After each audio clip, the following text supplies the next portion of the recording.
अब हम चलते हैं डायरेक्ट इसके ऊपर, अपनी एप्स के ऊपर।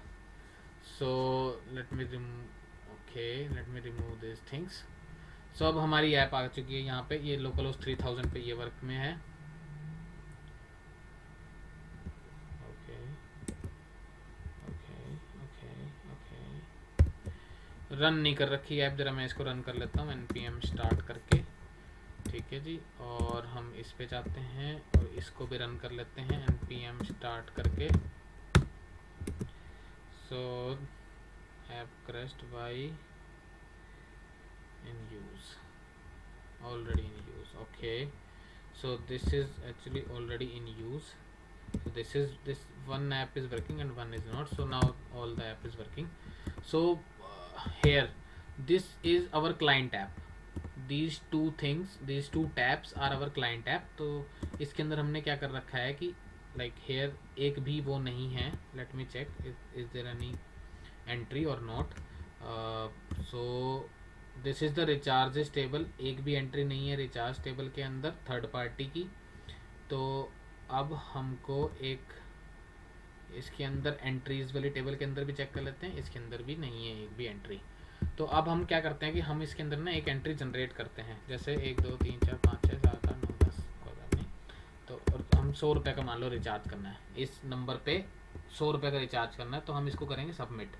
आफ्टर सबमिटिंग हम यहाँ पे चेक कर सकते हैं कि हमने कितने रिचार्ज अब तक हिट करने के लिए अब तक हमने डाले हैं बेसिकली।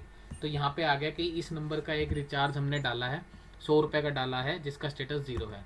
एक और डाल देते हैं 1 2 3 4 5 6 7 8 9 0, एंड इसको डाल देते हैं हम, मान लेते हैं 85 रुपीज़ का रिचार्ज है ये, और सबमिट कर दिया। और यहाँ पे हम रिफ्रेश कर लेते हैं तो यहाँ पे ये आ गया।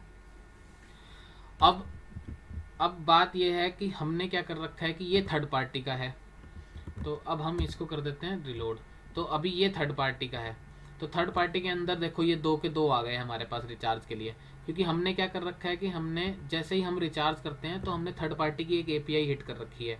तो उसके थ्रू क्या हो रहा है कि थर्ड पार्टी के अंदर जितना भी डेटा है ना, बेसिकली थर्ड पार्टी के अंदर जितना भी हम डेटा पहुंचा रहे हैं, वो सारा का सारा डेटा हमने एक टेबल के अंदर स्टोर करवा रखा है। ये तो हो गई एंट्रीज टेबल, ये हो गई अपनी रिचार्जेस की टेबल।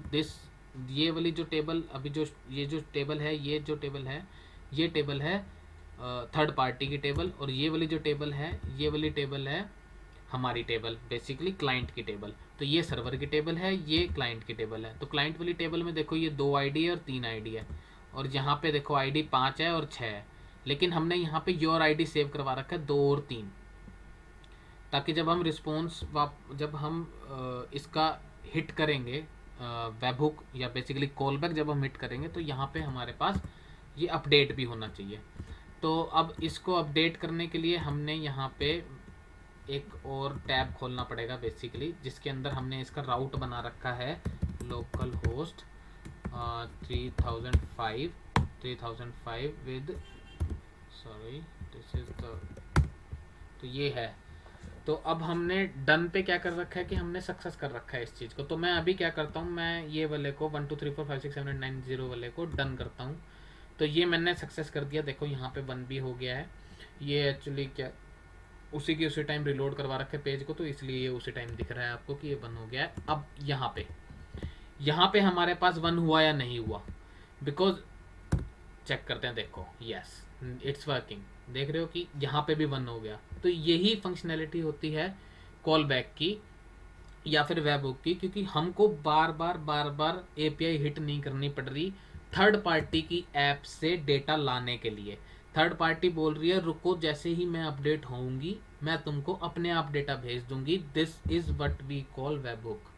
वेबहुक का मतलब यही होता है क्लाइंट को बार बार रिक्वेस्ट ना करनी पड़े। कोई भी ऐसी चीज़ जो टाइम कंज्यूमिंग है, जैसे कि मान लो कोई ऐसी चीज़ जो 2 दिन में कंप्लीट होनी है, तो अपना तो जो एपीआई हिट है वो ज़्यादा से ज़्यादा 1 मिनट लेती है कि 1 मिनट में मेरे को तो रिस्पॉन्स दो। काम जो होना है वो 2 दिन में होना है, तो 2 दिन तक क्या हम एपीआई हिट करते रहेंगे स्टेटस की, गेट स्टेटस, मेरे को स्टेटस बताओ, मेरे को स्टेटस बताओ, नहीं। तो इसीलिए ये वेबहुक का कॉन्सेप्ट आया था, एंड आई थिंक कि आपको ये चीज़ बिल्कुल समझ में आ गई होगी. You can play around with this, you can change some more design. This is actually the simplest design I know, so you can create some more design pattern. And so let me hit it again, and this will, like, this recharge is also been successful now. Let me refresh this. So yes, this is also successful here. So this is the basically working of the webhook and callbacks.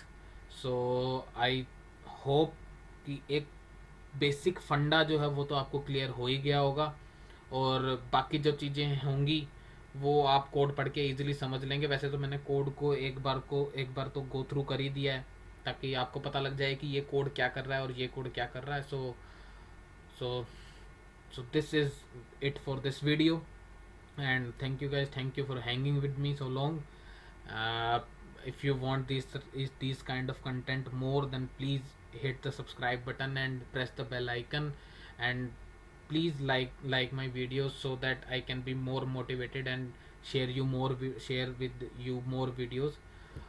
So guys, thank you so much.